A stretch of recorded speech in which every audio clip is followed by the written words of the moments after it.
Hey everyone, thanks for sticking around. As you saw in the last episode, we moved this car, this 81 RX7, from where we had it into our main shop, which is now going to allow us to work on it even better.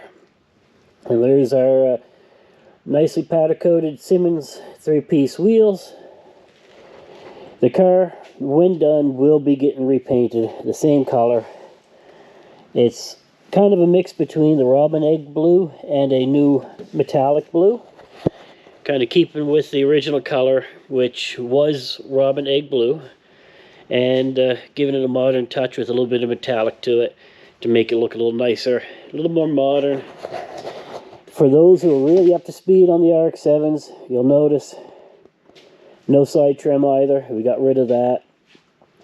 And we also had the body shop get rid of our antenna wire. Didn't need to have a 6-foot antenna making it look like a remote control car driving down the road.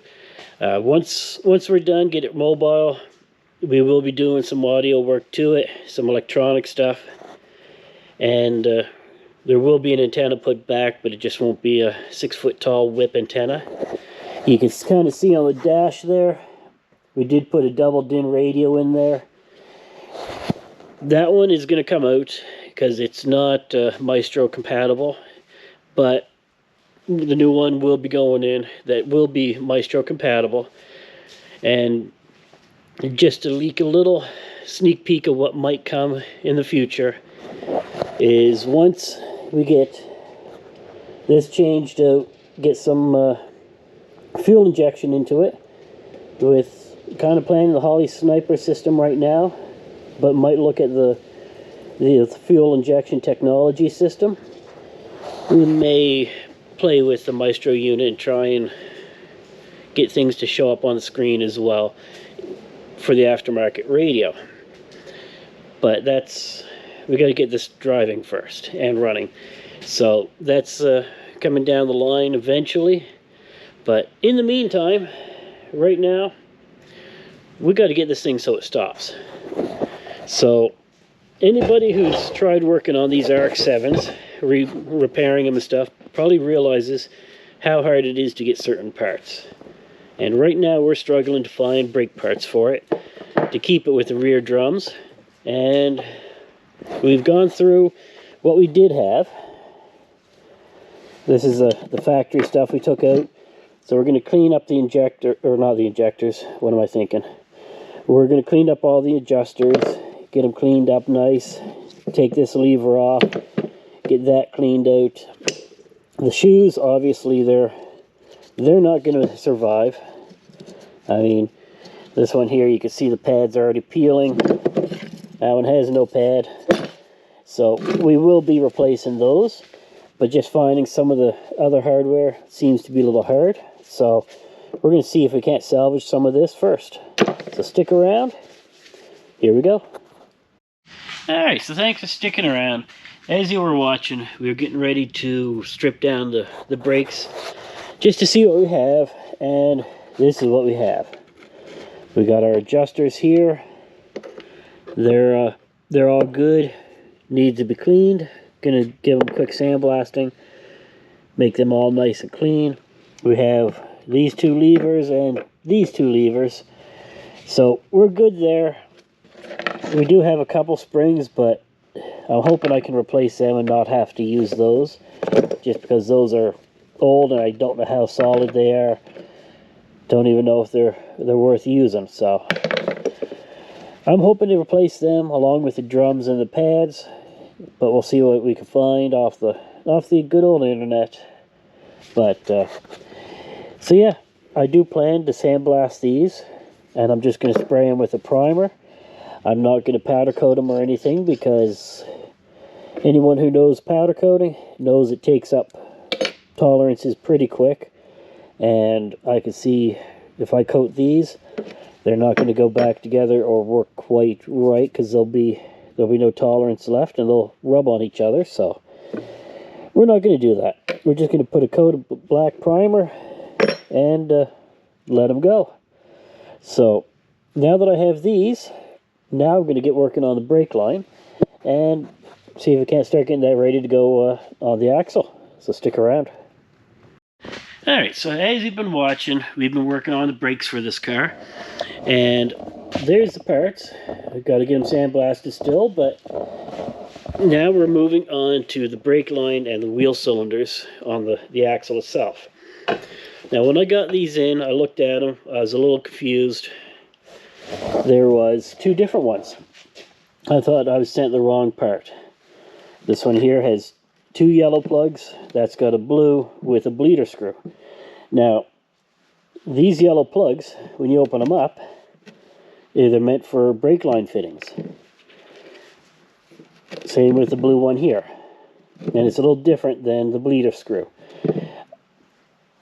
I forgot that the way the RX7 works is it comes in off of the flex line from the vehicle, then it goes to the driver's side wheel cylinder, and then it comes out the other line for the wheel cylinder and goes to the passenger side, which is where you would do all the bleeding of the brakes and everything. I'm not sure how I feel about doing that, because it seems to me you'd push on the brakes, this wheel cylinder would get the most pressure and this would get whatever's left, giving uneven braking in the back. So I'm going to see if I can't figure out a way to get these in there and put a splitter block on the axle, so that way both of these run parallel, get equal pressure, and have hopefully equal braking pressure on the back end.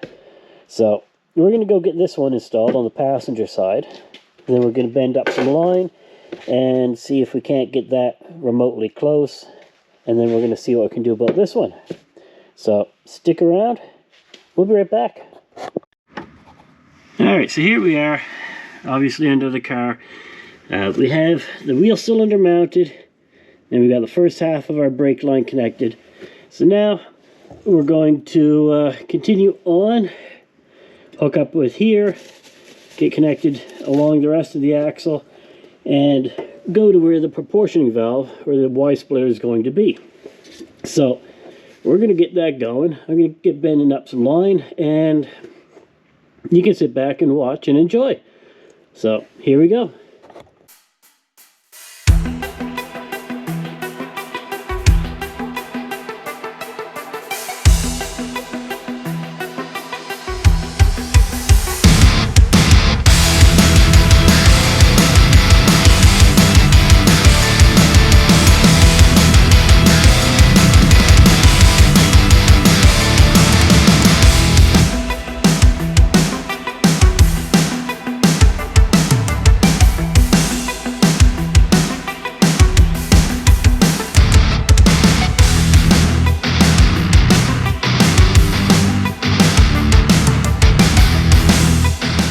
So as you just saw, we were working on getting the brake line bent up. That there's only a temporary one. That's what the final shape will be like. I mean, that pipe there, that's gonna stay, but I'm gonna flex it out a little bit, straighten it out, clean it up a little, make it look nicer, and we're gonna see if we can't find a little splitter for the brake pressure, for the brake fluid. Then we got the driver's side I got to do, and in order to do that, I got to see if I can't find something I can put in here to block it, or might have to just order another wheel cylinder for the passenger side and put that in place. I'm not sure if that would work yet. I haven't looked it up. If you know, let me know. Probably already have it mounted by the time you see this video, but let me know anyway. Let me know what you've done with your brakes. I know a lot of people put the GSL rear discs, and I'm not against it, but I really like the Techno Towing rear brake conversion. I just got to decide which one, and if I want to go that route. That would give me a lot more braking pressure, so we'll see what happens. Right now our main goal is to get this thing so it stops, so I can at least have some brakes and get the thing running, so I can enjoy it this summer and hopefully do the modifications as I go. But so I'm going to get back. I'm going to try and I got to run to the power store, find something to plug that off with, and see if I can't find a splitter. So we'll be back.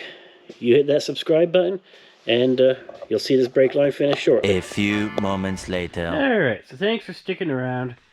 I had a little issue with my GoPro with battery dying, even though it was saying like 70 odd %. So that's why there's a little bit of jumping around there.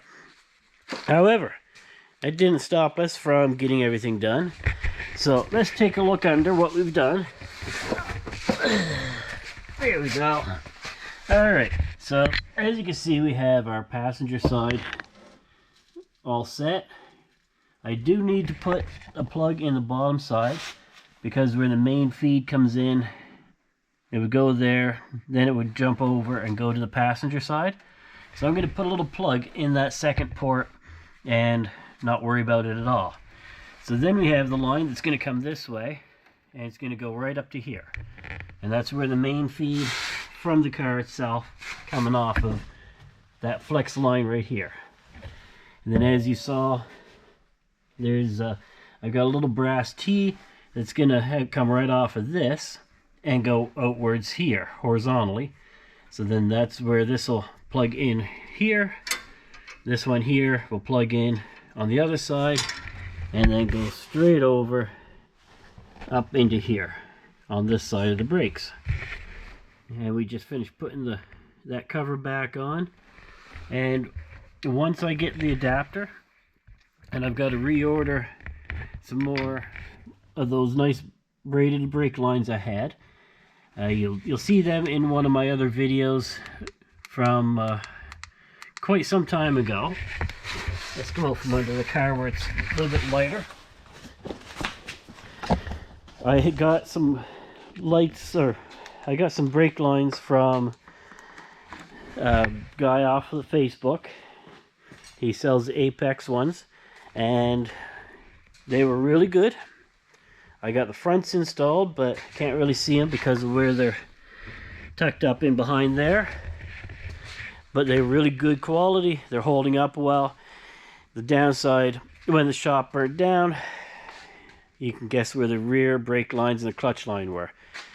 They were in the shop, so I have to reorder some and go from there. But like I said, they were great. I'll put a link to them again, and we'll go from there. So once I get that T put in there, we'll be ready to hook up the brakes, which at this point still need work. No shoes, no springs, but I do have the levers and the hardware. So we're going to get that stuff cleaned up here shortly. That way when I do get the shoes come in, we can put them all together, get everything working, and see about getting some brakes for the back of this thing. And then we also, as you saw in the last video, we got another control arm. That's all sandblasted, ready to be primed and coated. We got the Watts link, which is getting the same treatment, and all I need then is the polyurethane bushings for the Watts link. So I'm going to continue on with that. We've already got the bushings for that control arm, and then it can just tuck up there and finish that off.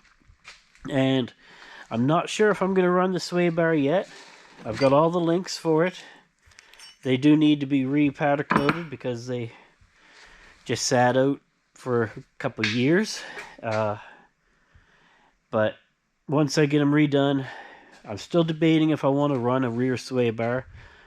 I've seen some channels with people saying that if you run the polyurethane bushings, it makes the back end a little bit too tight, binds up the Watts link under hard cornering. Taking the sway bar off kind of helps eliminate that, but it doesn't hurt the handling that much. So if you have ideas on that, or if you have experience with that, let me know. Drop your suggestion or your experience, and we'll see how that goes. So I'm going to get back to work on this, try and get this car done up a little bit more, make this video a little bit better for you, and hopefully we'll see the car on the road. So stick around, we'll be right back. Hey there, Rotor fans, thanks for sticking around. As you've been watching, we're working on the rear brakes for this car, and I have found the brake kit that I thought I lost. I bought them a while back from their Apex brakes. I bought them quite a while ago. Here's the guy I got them from. See if we can't make that nice and clear, but I can put his description or his link down in the description anyway, but nonetheless, I thought I lost him in the fire, and come to find out, I bought him after the shop burnt down, so I knew I had them. Sorry. So, not only do you get all the brake lines, this one here, that's a clutch. So that one will be getting changed as well. But we have the flex line to go from the body of the car to the axle. Now, here's the original one. All dirty, corroded, but it's still in decent shape. So yeah, so like I was saying just before the battery died, we've got our new flex line that we're doing.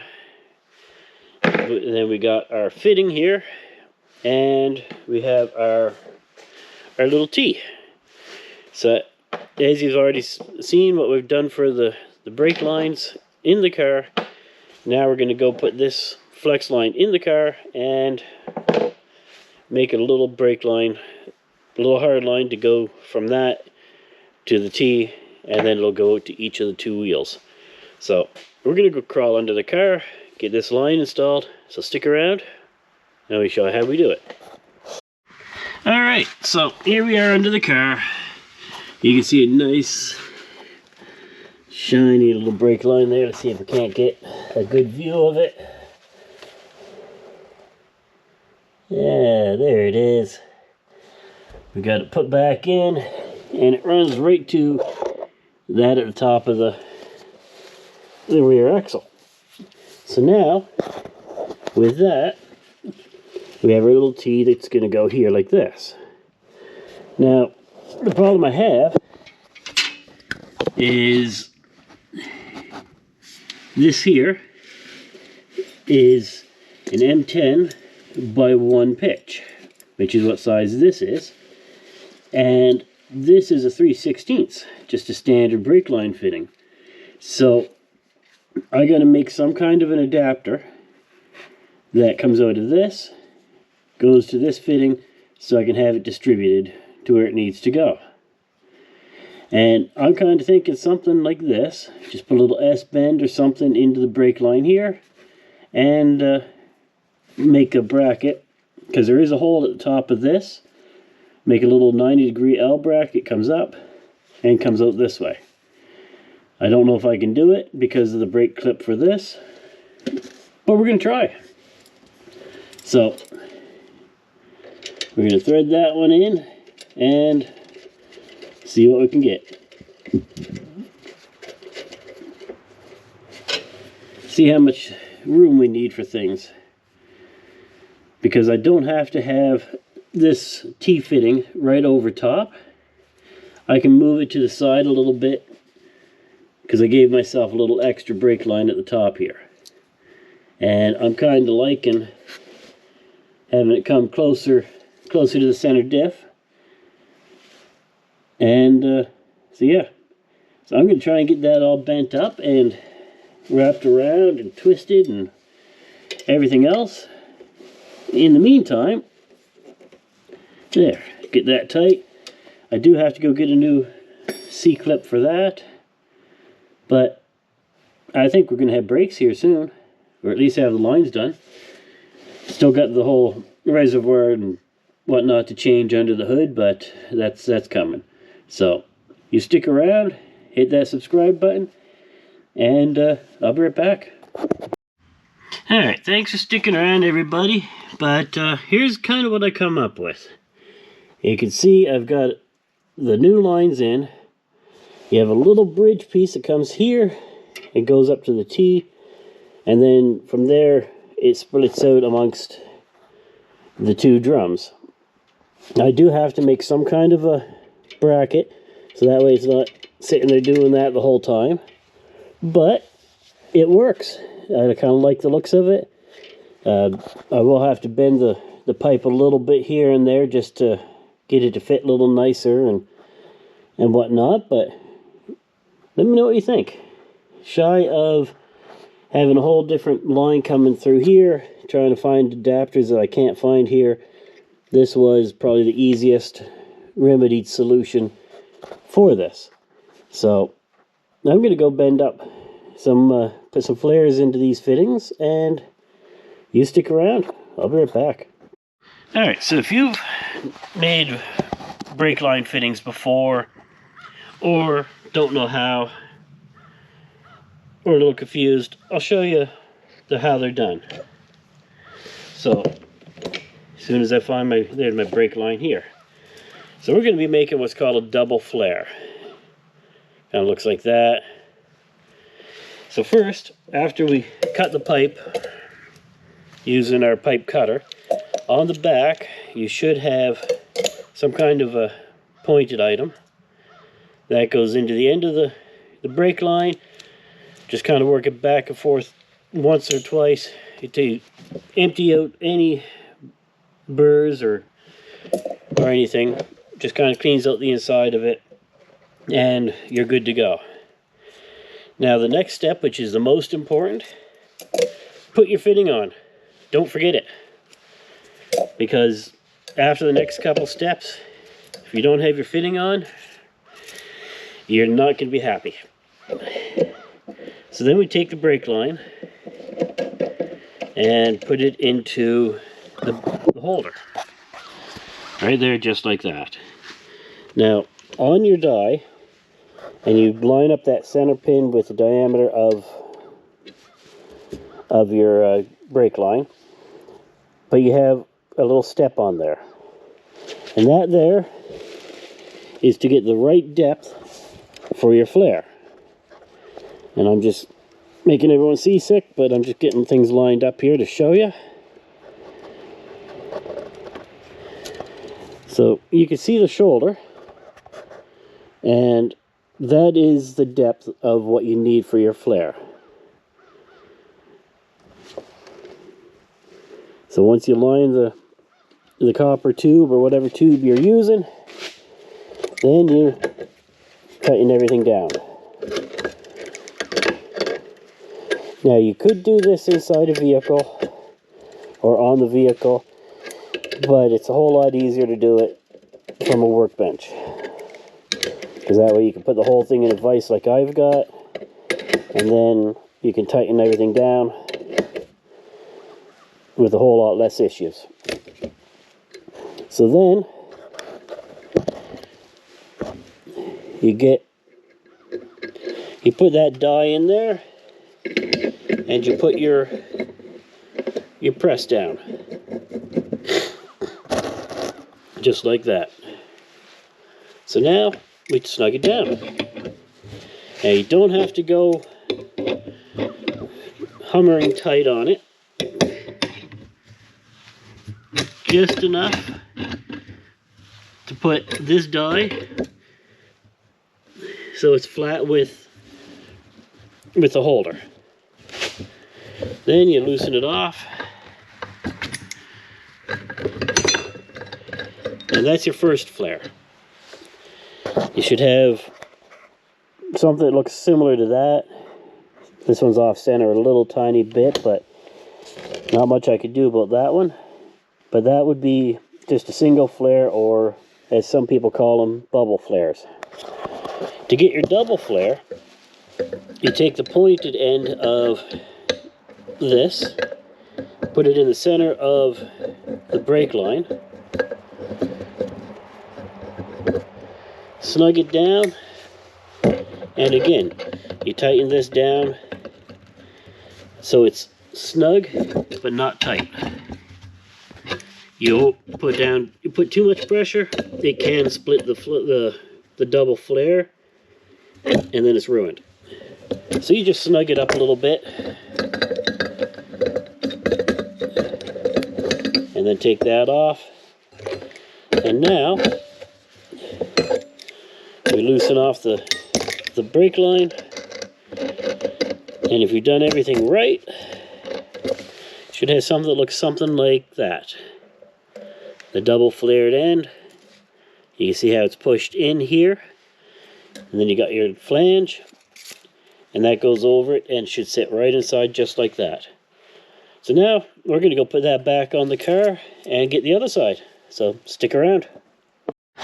Alright, so as you've been watching, we've been working on this brake line, and we have something in place that I think is going to work.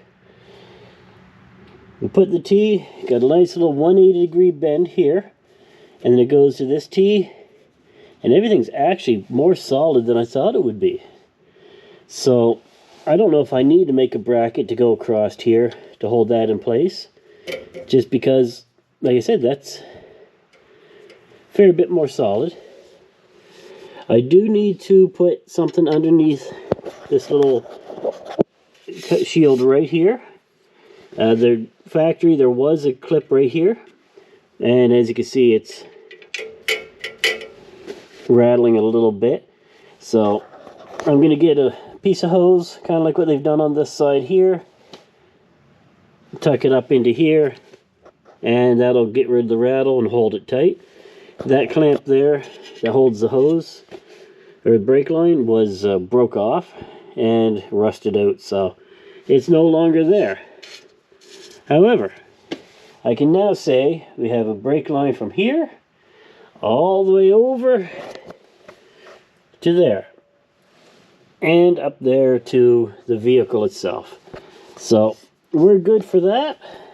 So now we're gonna go get ready to continue on. We've still got a control arm to coat, Watts links to coat, and a whole lot more stuff. So stick around. I'll be right back. Alright, thanks for sticking around while we did up the brake lines for today. As you saw, we got the wheel cylinders put in, brake lines done, everything's all connected and ready for some brake shoes. They're coming, along with new drums and stuff, so you will see them put in here shortly. Our next step is fixing up, getting that control arm in there, so we can have all 4 control arms, plus get that Watts link powder coated and get that installed at the same time. Hopefully the bushings will be here for that in time for when the next video goes. And then we're gonna hopefully get the whole rear axle buttoned up and done, and then we're gonna work on the fuel system. We got that gas tank. If you remember, we took it out. It's still solid, but it needs some work. There was some real wicked rotten gas in it, so we still got to get that sandblasted, cleaned up, and then we're looking at swapping out to fuel injection. So we got to start figuring out how that's going to work, get the lines run, get everything plumbed in there, and go from there.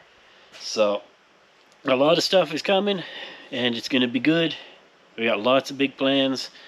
Hopefully they can go through just as nice. So you stick around, and if you came from my main channel, the Tri-County Customs one, where I do powder coating, car audio, and I've been posting the videos of this car. If you jumped over to this one, this new channel, I thank you. It's after doing some talking with a few people, it came to the conclusion to get better visibility on this car and this job, it was best to move it to a different channel. That way I can focus strictly on the RX7 rebuild on this channel, and all the powder coating and car electronics will still be on the other. So I'll have 2 channels going, and see if we can't have them grow. And if you're new to the channel, thanks for coming in, checking it out, seeing what I'm doing. And so till next time, keep them rotors spinning, keep finding gears, and we'll see you on the next video.